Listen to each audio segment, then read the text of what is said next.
So where are we going? We are going to Karama. It's this new grocery, Filipino grocery in Dubai. It just opened about 2 months ago. They have really good products. It's not your average Filipino grocery. It's a bit elevated. Elevated in a sense where they have good pancit palabok. They have good burnt cassava, sort of like almost like a cassava cheesecake. They have good taho. Masarap yung taho. Basta marami pa. Masarap yung mani. Marami silang mga homegrown Filipino products. When I say homegrown, dito sa Dubai. So, pumunta kami last week actually to check it out. And it was pretty impressive. Kaya gusto namin i-share sa inyo. Gusto namin pakita sa inyo. And gusto namin makilala nyo mga tao behind this beautiful space.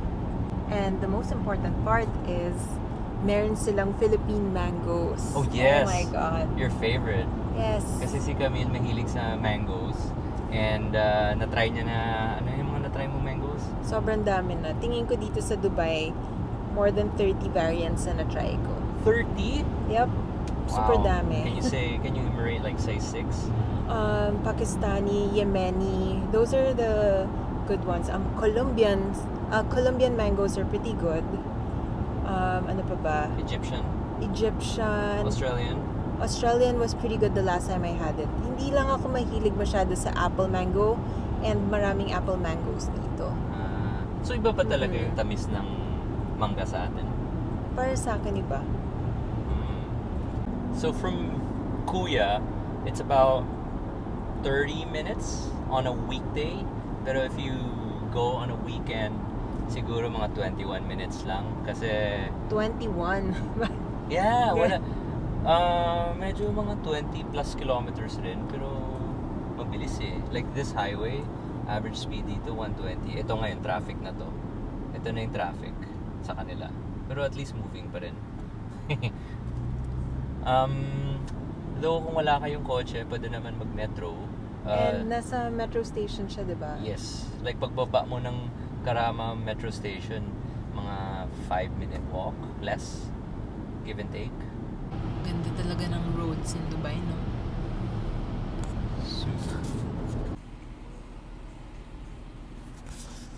So, Chamba, nakapark tayo right in front of the store.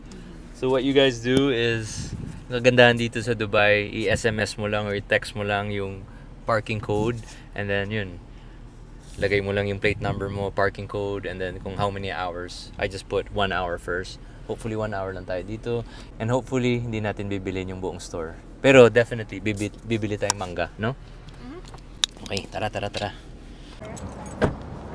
ka na ba? Tara. Hi guys! Hello! Hi! Hey! Yun, that's Ditats. Welcome!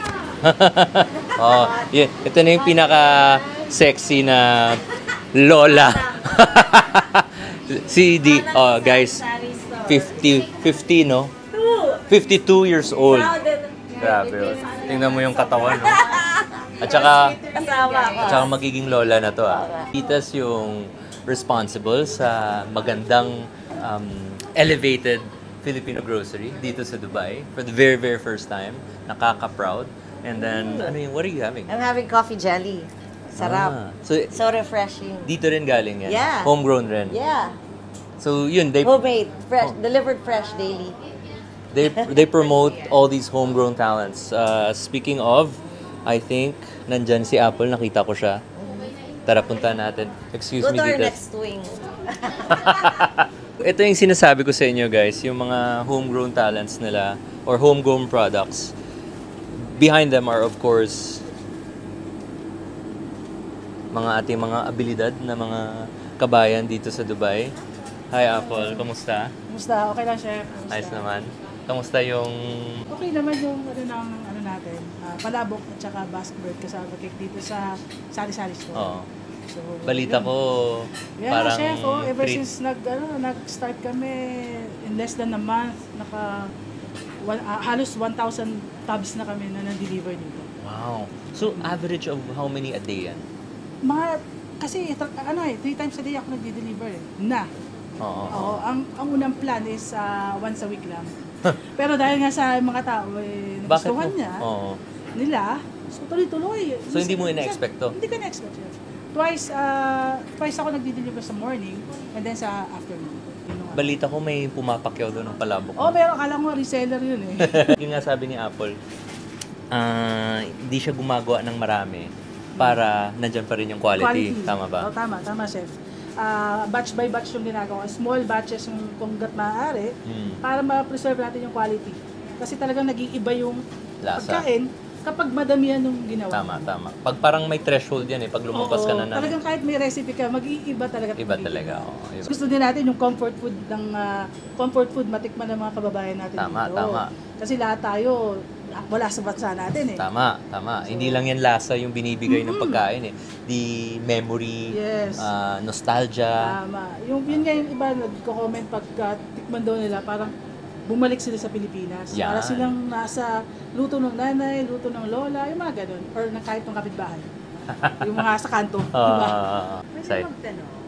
Yeah. Before, ano yung ginagawa mo? And gano'n ka nakatagal dito sa Dubai? 9 years na ako dito. Nag-start ako sa Etihad Airlines.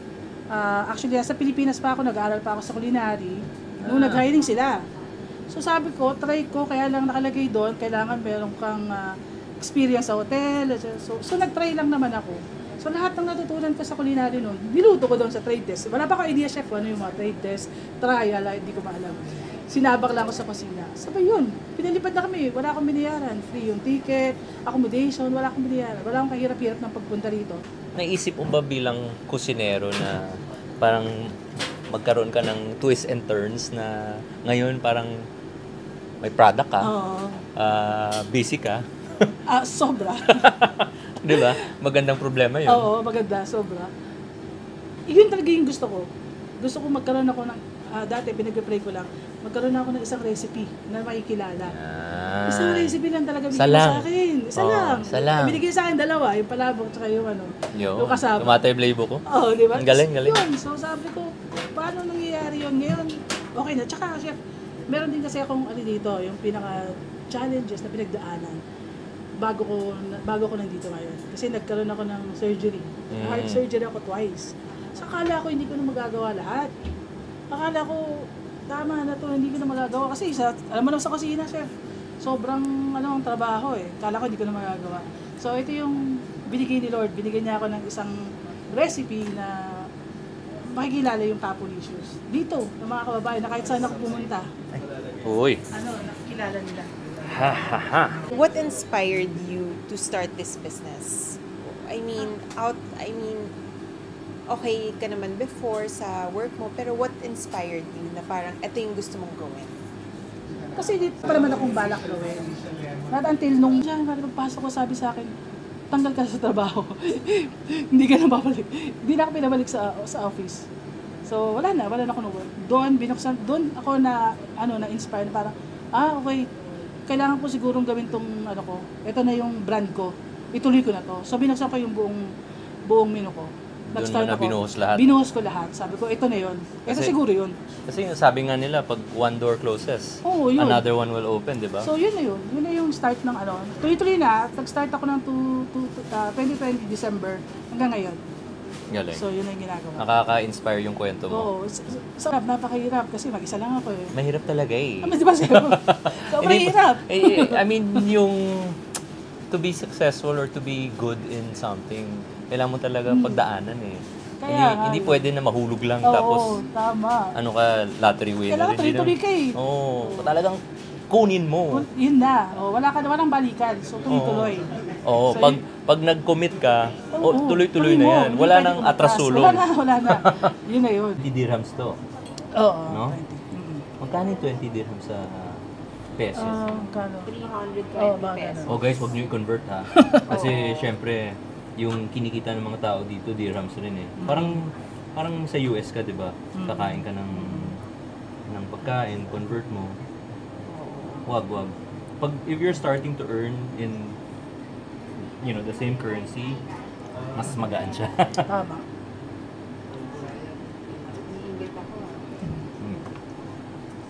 nandyan yung linamnam. Balanse yung lasa ng lahat. Yung alat, yung umami, yung... I mean, hindi siya one-dimensional. When I say balanse, bilog yung lasa. Hindi siya yung alat-alat lang. Tama. Or hindi siya yung asim-asim lang. Actually, hindi pa nga ako naglagay ng lemon eh. Parang mauwi ka nga nito. Tsaka it's so comforting. At the end of the day, you just want something...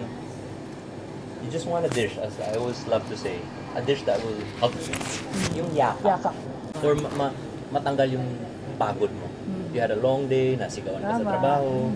Diba? I mean, tapos yung unang subo. Oh. Parang sa kusina lang yan. Yung yung first sip ng beer, yun yung pinakamasarap eh. Yes. May ganun eh, no? So, comfort food talaga. Yung palabok na to, yun yung binibigay. Guys, alam mo, minsan, hindi kailangan maging komplikado eh. Kailangan sa timing ka lang, nasa tamang balanse. Pansin ko kay Apple eh, nasa tamang dahilan. Bakit niya ginagawa niya. Kaya, ako parang ewan ko, malapit sa puso ko yung mga tao na very passionate and very, parang nandyan yung respeto sa pagkain. At saka gusto mo talaga na pasayan yung tao. Kaya nakaka-proud kayo. Kaya, Thank you, Chef. ito tayo. Yes, tama. Hindi, totoo. Parang, I guess, what I'm trying to say, sana makita nyo to kung sino man gusto gumawa ng yung mga small businesses and ma-inspire kayo kay Apple. Kasi kailangan namin tayo, lahat-lahat, para umangat yung pagkain natin. Totoo, sama-sama tayo dito lahat. Okay, naawan na ako kay Camille, nakainin ko na siya, kasi yun. Tingnan mo yung tsura niya.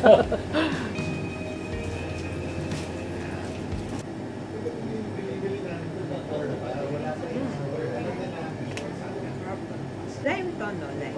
Lime. Malinamnam, no? Kung kalamansi pa sa no? Pero masarap din naman yung lime. Malapit siya. Yung ganitong lime, yung masarap yung maliit. Maliit, Indian lime. Napagdaanan ka ba na parang feeling mo na ayaw mo na? Yung parang may mga days na parang pagising mo, parang naiisip mo, ayoko na. Gusto mo na mag-give up. Kasi nung nag-start naman ako, hindi naman siya ganun ka ano ng mga tao talaga. Click pa eh, no? Oo, may time na ilang araw na walang order sa'yo. Ayan. Hindi pang hinaan ka. Sakit nun. Di ba masarap yung ano? Bakit? Hindi na sila umu-order. Ba't walang umu-order? Yun yung medyo nagpapaano sa amin. Pero kaya nga, ganyan tayo, nandito tayo ngayon kasi hindi nga ako huminto. Tinuloy-tuloy ko lang siya. Tamang ugali yan. Yung hindi ka nag-surrender. Hindi ka nag-give up. Yun. Kasi gusto ko rin ma-share yung pagkain na niluluto. Yung hirap. Sa simula na yung, well, hindi naman sa simula. Palagi may hirap. Pero kung palagi mo matatawid. Tama. Kasi nakaya ko naman, mag-isa lang ako. Hindi ko nga alam, nung nalaman kong naka 1,000 na kami. Tapos, ano ko nagawa yun? Na mag-isa lang ako. Paano ko nagawa? Kaya mo talaga. Diba? Pero may mga ibang araw talaga na parang hirap-hirap. Oo, yun talaga. Bakit ko ulit ito ginagawa? Parang gusto mo nag-isip na gano'n. Tapos unang-una, nakakapagod yung ginagawa namin sa kusina. Hindi lang basta simple. Pagod talaga yung katawan, isip. So parang mas lalong nakakapagod kapag dumadaan yung ganong sitwasyon.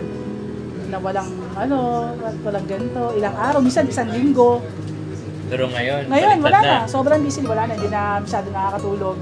Nakakaranas ka ba ng mga bashers or mga nagsasabi sa'yo, ano ba yung ginagawa mo? Hindi yan, alam mo yun? Ay, oo, Diyos ko, napakadaming gano'n na ang inisip nila hindi ganyan yung way, hindi ganyan yung luto, ba't ganyan? Ba't may mga gano'n?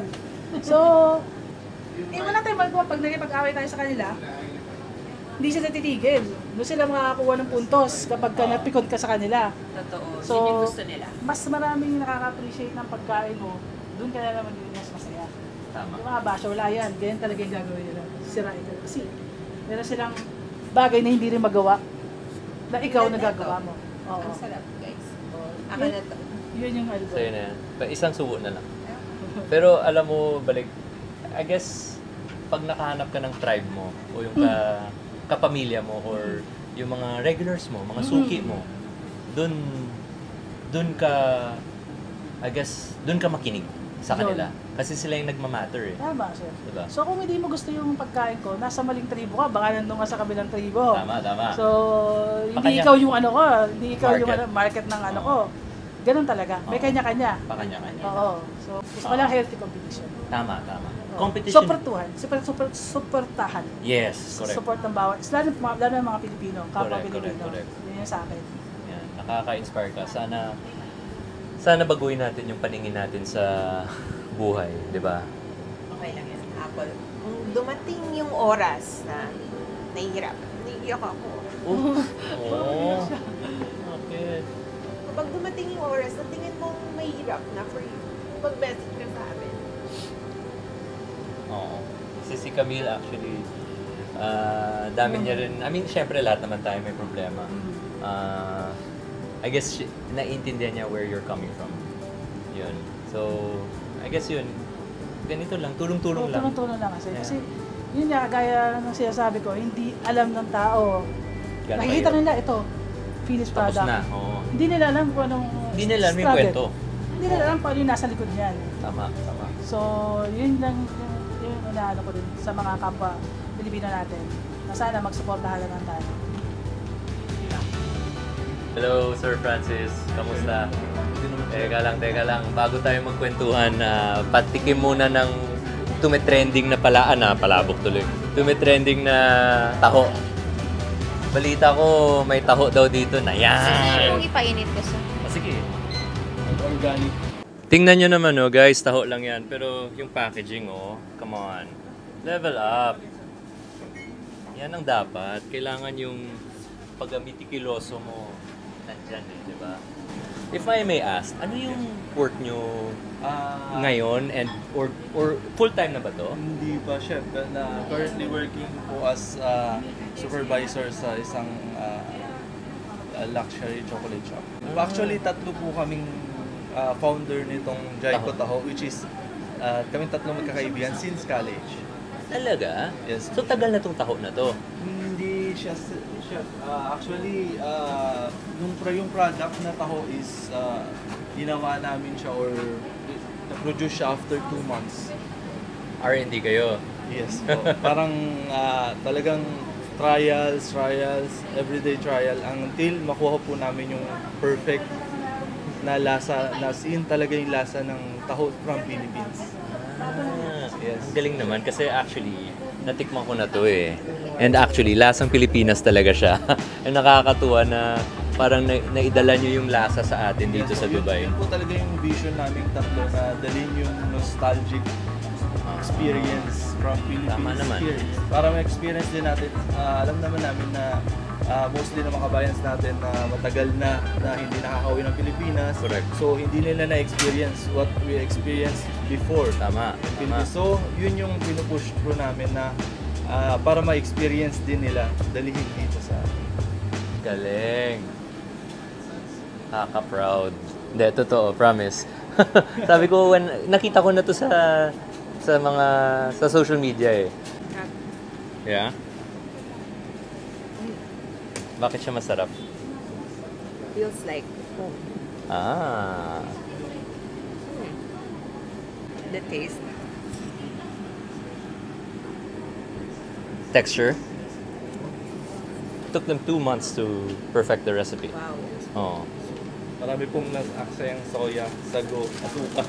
Pero ngayon worth it na, no? Yes po, sobrang worth it. So- Saka natutuwa din po kami dahil yung feedback po ng tao is hindi po namin ina-expect na ganun talaga yung Yung support na Yes, nandyan. yung support. Masarap naman talaga eh. Yes po, hindi. Pag masarap yung product mo. At Kaya yun po yung inalaga namin, yung quality niya, tsaka yun talaga. Kumbaga ayaw namin siyang mabago kahit sa sobrang dami ng gustong umorder. Minsan hindi namin kayang i-produce lahat, so nililimit lang namin talaga Tama. siya to maintain the quality of the product. tama. Yun yung gusto mo talaga mag-take off yung product mo. Huwag mo madaliin. At saka, huwag masyadong hinahinay lang, kumbaga. Ang ganda ng motto nyo sa brand nyo na mas gusto nyo yung quality over quantity. No? Mas importante yung kaligayahan nila sa pera na Yes pumapasok. po. Actually nag-start po kami nang walang iniisip na yung paano po yung budget, paano po yung Talaga? sharing namin. Talagang kami yung kusa eh. Kumbaga, eto, ako muna bibili nito, ikaw muna bibili niyan. Parang profitable naman siya. Tapos, yung goal namin o yung vision namin nandun. So, let's push. That's why. Happy Correct. naman po kami so naging Nakaka-proud siya, Francis. Grabe. Actually po sa online namin, meron pa po kaming ibang mga Products. flavors. Flavors. Yes po. Talaga. Meron po siyang ube, may taro, may lotus, and soon po i-release yung strawberry. Alam mo, Francis, excited na ako pag natikman to ng mga ibang lahi. Parang makikita nila yung other side of us. Yes po. Pati po yung mga office mate nilang ibang lahi is na-appreciate nila yung kung ano yung kinalakihan nating food from Philippines. Na meron ganito palang pagkain ang mga Pilipino. Galing. Pwedeng i-share. Tama. Tsaka, again guys, nakaka-proud na lumilevel up na talaga tayo dito sa Dubai. Like, tingnan mo yung packaging. Tingnan mo yung quality. At saka, yung dahilan na bakit nila ginagawa. Grabe. Galing. Nakaka-galing. Respect. Yes, sir. Actually, galing din po kami sa restaurant yun nung kamakailan lang. Talaga. Okay naman. The Dilis po, super. Naku, ang hirap gawin yan. Grabe. Yun Hinihimay-himay namin yung yan. pinaka-paborito ko doon yung Dilis. Hindi ko alam kung simple Dilis lang siya, pero wow. Yung lasa, iba eh. Eto, simpleng taho lang, pero yung lasa, wow. Oh, yun lang yun eh. Yun. Actually, I guess, parang pareho rin tayo na pag ubos na. Hindi na namin pwedeng ipilit. Kasi, titibag na siya eh. Or liliko na siya eh. Parang ayaw ko bilang kusinero, hindi ko kaya na i-sacrifice ko yung quality. Kasi at the end of the day, mas importante pa rin yung... I think yun po talaga yung tatatak dun sa brand. Diba? Yung quality talaga. Tingnan mo. Pimento. Exclusive. Alam mo na hindi siya mainstream product. And packaging alone pa lang alam mo na I mean, if you take this amount of effort to make your packaging nice, I'm sure mas maganda yan. And dito sa store nila, they really screen, parang kinukurate talaga nila yung mga products dito. And ito yung This is mango jelly. And Uy. this is also Ay, yun yung kinakain ni Ditas kanina. the coffee. And, ito. Grabe lately. Ito yung pinapapak namin. Oh my God. Hindi na ako makuha eh. Tsaka, Hindi ko delikado. Tsaka yung, matigil eh. kaya bloated palagi yung mga mukha natin. May pastillas sila. Favorite ko yan. Diba the other day, nagkakriva ko. Spicy dilis, oh. Masarap yan. Chicken skin. JP. Hi. He also works with us. He helped us set up Sari-Sari also. Parang ito talaga iuwi ka. Tsaka masarap to pag after a long night, hangover meal, or on the weekend, or sa day off mo.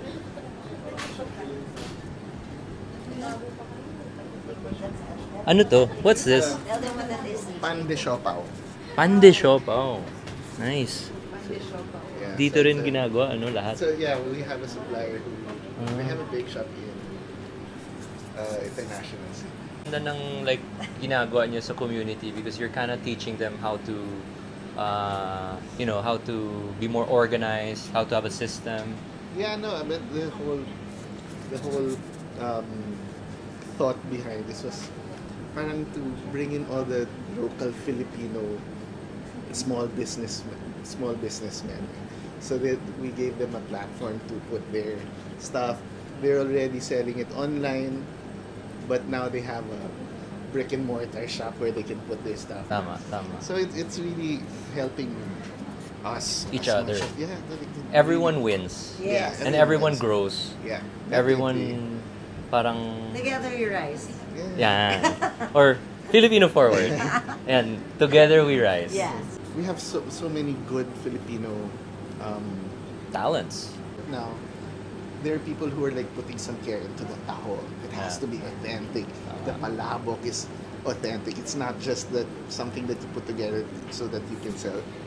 And now they have a place to showcase it, guys. So Sobrang- people can really buy it. Super well said yung sinabi mo. Yeah. It's totoo. Like, it's about time na we gather all these talented people with good whys. Like, di ba? Like, if you ask Apple, if you ask Francis, why did they make their product? Because yung sagot nila, kasi gusto namin sila iuwi.